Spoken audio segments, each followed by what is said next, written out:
What's a small, seemingly insignificant decision you've made that ended up having a huge impact on your life? Entered the green card lottery? Friend was trying to figure out how to do it, so I downloaded the instructions and completed an application to show them how. Since it was easier than asking them for all their info, I made a dummy application using my own info. When I was done, I thought might as well, and dropped my application into the outgoing mail. Then forgot all about it. I was highly confused when, nearly a year later, I got a letter from the State Department. I've been in the US for 20 years now, married, kids, the whole thing. Biggest change I ever made, and it was just a random 15-minute thing I did to help a buddy. I went to prison for a robbery. I did it. I was a heroin addict. After almost 5 years in, at a work center, I got a write-up which would make me stay in for a few months longer. The warden offered a deal: if I would paint a mural at a local high school of their mascot, they'd forgive the write-up. I had always been good at drawing, they knew that, which is why they asked, but had never done a mural. I figured out how to scale it up in my head and did it. I got out about 6 months later and made it my career. I'm now married, happy, and fully booked until summer of next year for work, owning my own business. In September, I will have been out for 10 years. I also hid my initials in the high school mascot mural. Worked in a kindergarten during my gap years between high school and university. I didn't even plan to go at the time. A kid with speech and social issues happened to take a special liking to me, resulting in me agreeing to work closely with his speech therapist, despite only being the teacher's assistant. This reignited my interest in language and made me apply to be a linguistics major.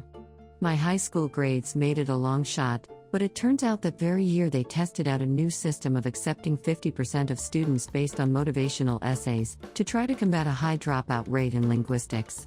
I made it in on that. They ditched it the next year cause it didn't work. I now have masters in language psychology and start teaching at the same university this semester.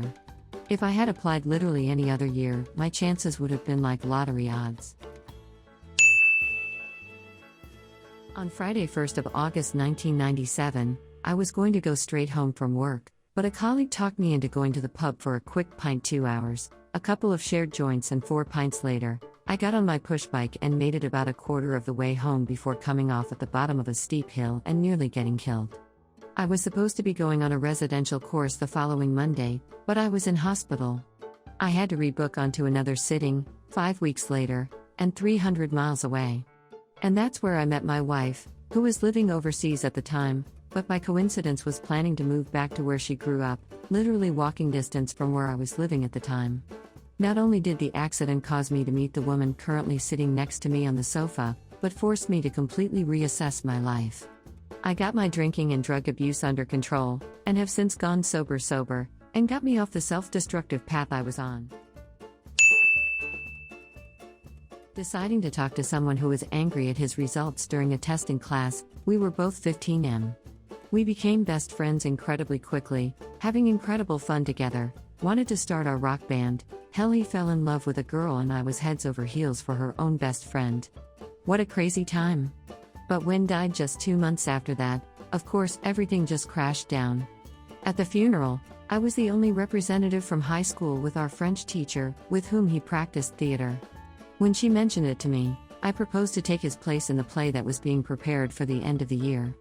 What followed was an amazing adventure of 2 years of building back my self-confidence, meeting incredible people, having an incredible time, which allowed me to end my high school after my last play with the troupe, and receiving a thunderous round of applause after the eulogy I did at the end of said play. He was the most comedic person I've ever met. Of course, I asked for a celebration instead of a minute of silence. Emery, it's been 11 years already, but I wouldn't be half the man I am without the few months we had together.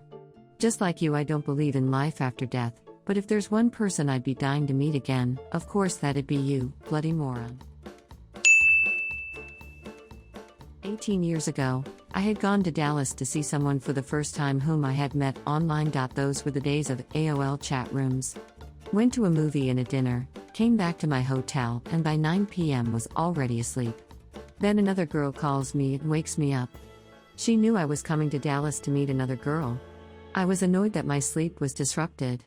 I picked the phone while grumbling. She said, I live not far from your hotel, we can grab a coffee. I was too lazy to get dressed up, but I said I can meet you in the lobby for a little bit. I have an early morning flight back to St. Louis. She came, we chatted for a little bit and then got into her Honda Civic to get coffee at local Albertsons. Her driving kinda scared me, dropping F-bombs while jumping through red light. In any case, I had to have a coffee date in Albertsons parking lot in my shorts and Hanes t-shirt. We got married 3 months later. My life is a million times better due to her. We have a wonderful family with 3 kids. I can't thank the stars enough that I picked the phone. I can't imagine my life without her. I told her that her fancy Nokia phone which lit up when a call came totally impressed me, and that's why I decided we are going to get married. Both of ours first relationship too.